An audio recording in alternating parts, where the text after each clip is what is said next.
Hi, I'm Rachel Winters, and yesterday I quit the job I've dedicated the last decade of my life to. You probably think I'm crazy, walking away from a senior position at one of Boston's most prestigious architectural firms during an economic downturn. But what would you do if your new boss looked you straight in the eye and offered you half your salary for the exact same work? I still remember the day I was hired. Fresh out of grad school, portfolio clutched in trembling hands, I stepped into Harrington and Associates with nothing but ambition and student debt. Marcus Harrington himself hired me. "You've got something special, Rachel," he said, studying my designs. "Raw talent. We can work with that." For 10 years I worked my ass off. 60-hour weeks were standard. I missed birthdays, weddings, even my father's funeral to meet deadlines. But I loved it. My designs transformed from simple sketches to award-winning buildings that changed the city skyline. I rose from junior designer to lead architect, bringing in over $12 million in projects last year alone. Then Marcus announced his retirement 3 months ago. "Don't worry," he assured me, his hand on my shoulder. "I've recommended you to take over my client portfolio. The transition will be seamless." What a joke that turned out to be. The board brought in Elliot Pierce instead, some hotshot from New York with slick hair and slicker promises about streamlining operations and maximizing profitability. The atmosphere changed overnight. Suddenly, we were tracking billable hours down to the minute. The cleaning staff was replaced with a cheaper service. The coffee machine disappeared from the break room. "Cost-cutting measures," Elliot explained in company-wide emails, never bothering to address anyone face-to-face.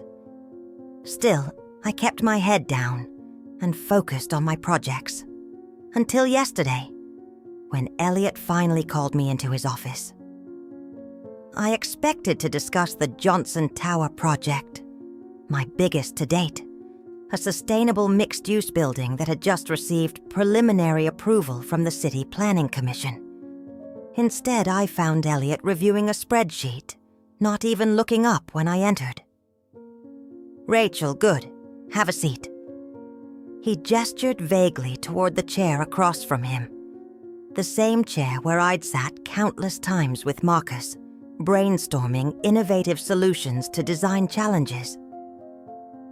"We need to talk about your compensation package," he said, finally meeting my eyes with the cold calculation of someone assessing a liability rather than an asset. "Your salary is significantly above market rate for your position. In the interest of financial stability, we're adjusting your compensation to reflect current market conditions." He slid a document across the desk. The number at the bottom made my stomach drop. $62,500, exactly half of my current salary. "This is a joke, right?" I asked, certain there had been some clerical error. Elliot's expression didn't change. "I assure you it's not. This adjustment will take effect immediately. You should be grateful we're not eliminating the position entirely. Many firms are downsizing."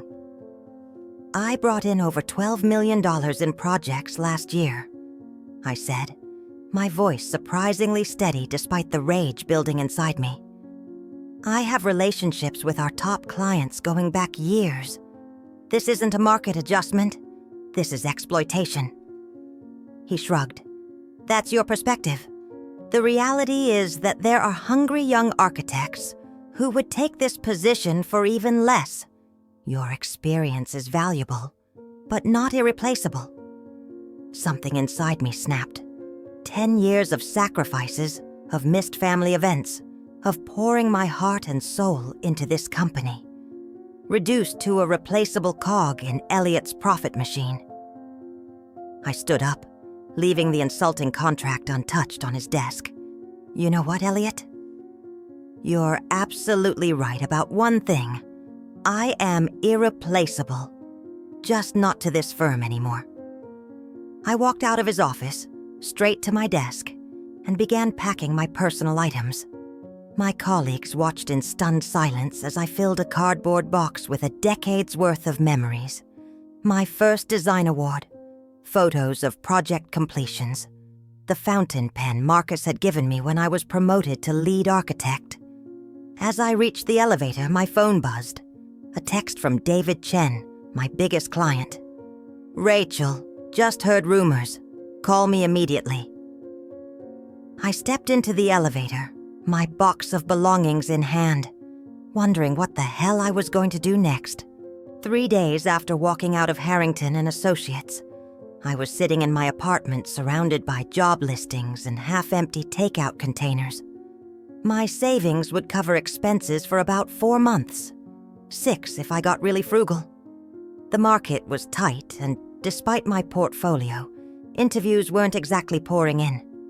My phone had been buzzing non-stop since word got out.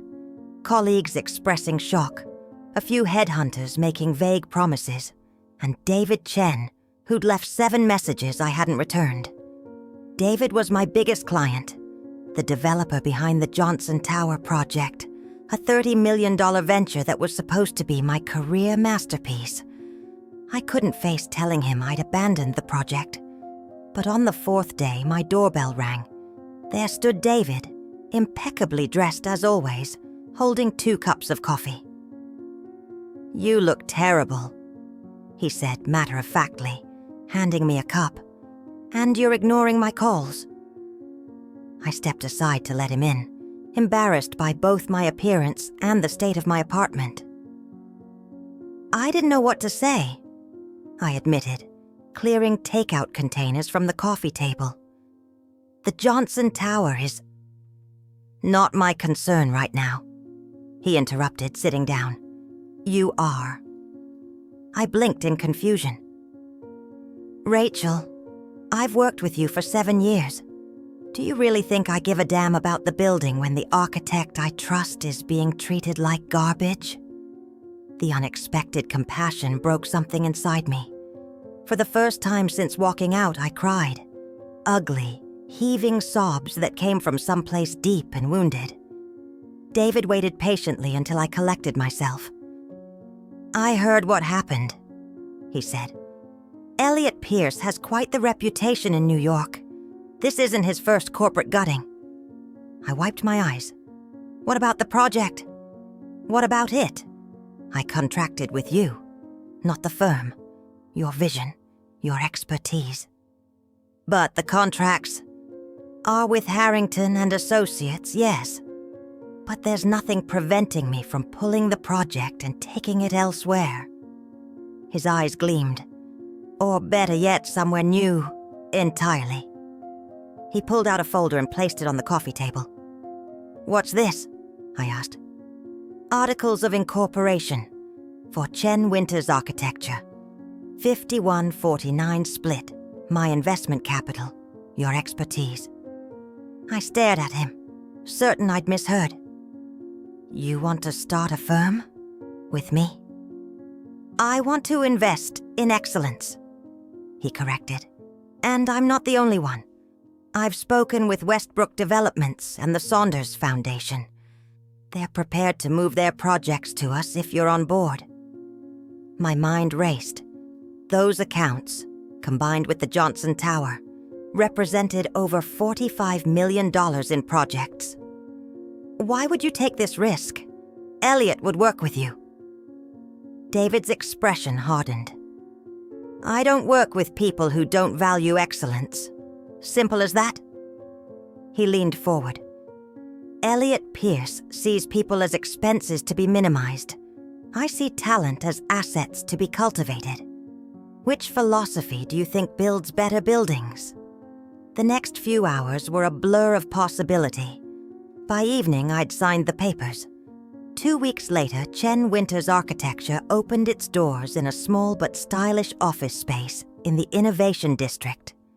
We brought on 3 of my former colleagues who'd also been adjusted by Elliot, including our best project manager and structural engineer. The true satisfaction, however, came 3 months later. With the Johnson Tower nearing the construction phase and 2 additional major projects in development, I received an email from Elliot Pierce.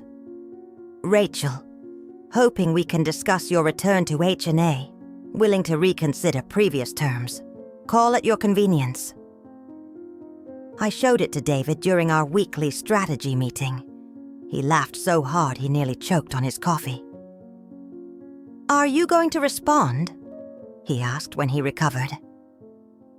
I glanced around our growing office, at the team working with purpose, at the models of our current projects, at the future we were building that would never have existed if Elliot hadn't tried to slash my worth in half. "No," I said with absolute certainty. "Some bridges aren't worth rebuilding." 6 months after walking away from what I thought was my dream job, I stood at the Johnson Tower groundbreaking ceremony. As I drove the ceremonial shovel into the ground, I caught sight of a familiar figure at the edge of the crowd. Elliot Pierce, watching with an unreadable expression as I launched the project he'd lost. I didn't acknowledge him. I didn't need to. Sometimes your worth isn't determined by what you're willing to accept, but by what you refuse to tolerate. And that realization has made all the difference.